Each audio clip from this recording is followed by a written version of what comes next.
How did Ariana Grande get her Glinda voice? I'm the man behind the magic. For decades, Vetro has been Hollywood's secret weapon, the man behind some of its most iconic voices.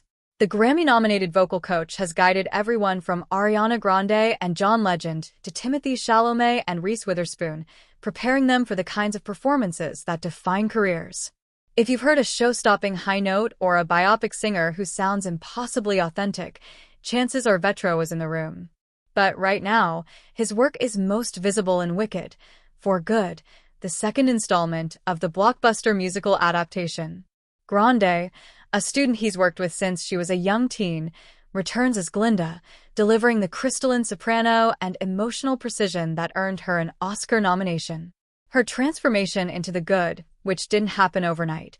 It's the result of years of discipline, trust, and technical evolution guided closely by Vetro. He also helped craft the buoyant, effortless tone of Jonathan Bailey's Fiero, ensuring both performances feel as magical as they look on screen. Still, Wicked is only one chapter in Vetro's far-reaching career. His influence stretches across generations, from Bette Midler to Gen Z stars like Benson Boone and Addison Rae, and he has helped actors like Jeremy Allen White, Austin Butler, and Renee Zellweger embody musical legends on screen. In this interview with Yahoo's Taryn Ryder, Vetro reflects on his work, the years-long evolution of Grande's voice, and the student he calls the Judy Garland of our time. I've known Ariana since she was 13, before Nickelodeon, before Victorious. I used to give her lessons over Skype from Los Angeles to Boca Raton. From day one, she was one of the most diligent, hard-working, and wildly talented people I'd ever met. She's always been that way. What's evolved is how much she's grown, because she works at growing. She's constantly challenging herself to be better, and that's what makes her so extraordinary. We've talked about Wicked for years. It was her dream role. She used to say, "Someday, I just want to be part of that movie." So when it finally happened, it felt almost surreal, joyful in a way that's hard to describe. Watching her walk into that world, where she could use everything she's learned over the years, was an emotional experience for me. Vocally, the process was intense. Ariana wanted to sing as Glinda, with complete authenticity. Not an impersonation of the Broadway version, but her own take on the character. She could have mimicked that sound easily. She can impersonate anyone. But she wanted to be Glinda, to live in that high soprano voice naturally. So we worked for months developing that part of her instrument, expanding the fullness of her upper register, finding an operatic resonance that still felt connected to her. She already had the range, but now those top notes bloom with this effortless, radiant quality. She also has the kind of pitch that's almost shocking. I can introduce a new exercise, and she'll pick it up instantly, perfectly in tune, every time. That's rare. In today's world, where so much is fixed in post, Ariana doesn't need it. What you hear is her.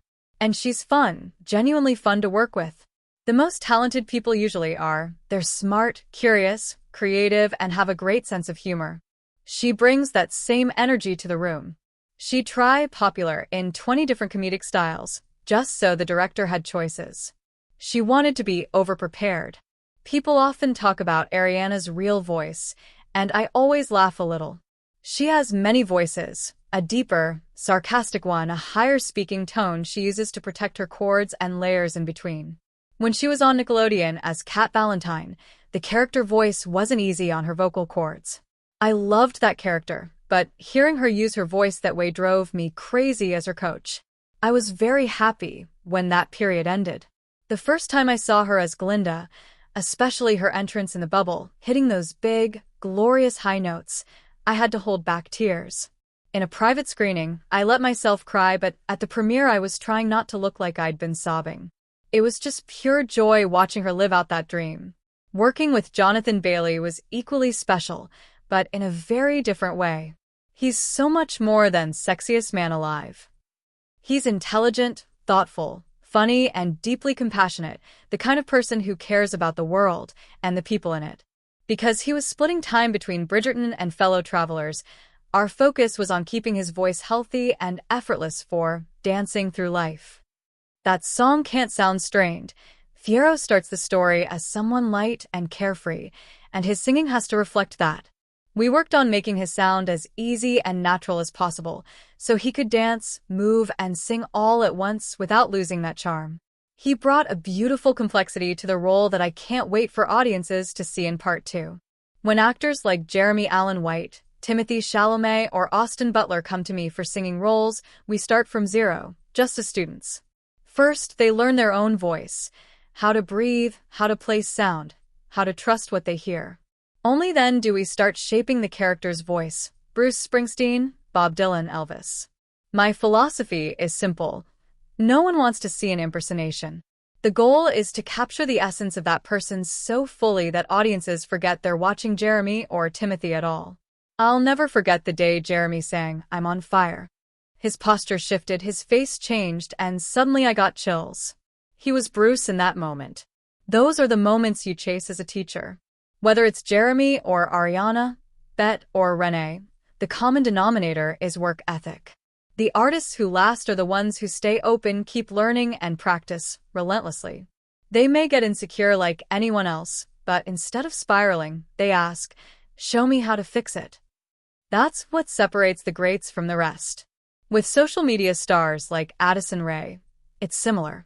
People might think of her as a TikTok dancer, but she's a deeply creative person who visualizes everything: her sound, her look, her world. In another era, she would have been a Disney or Nickelodeon star. Now artists build their own platforms. The medium has changed, not the ambition. In all cases, honesty is my approach. I tell people the truth, never to be harsh, but to help. If they know you care, they'll take the note. Occasionally, someone can't. I once gave a small correction after a sound check, and I could see immediately the person was done for the day. No, I don't want to say who. Maybe she'd had a bad morning. Maybe something else had happened. I try not to judge. We all have off days. But if someone truly doesn't want honesty, I'm not the right teacher for them. When someone I coach wins or gets nominated for an Oscar or Grammy, of course it's thrilling. It means I did my job. But I try not to live for those moments. Awards are wonderful, but they're fleeting.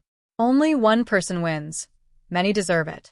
I focus on doing the best work I can each day with whoever's in front of me. The rest is extra.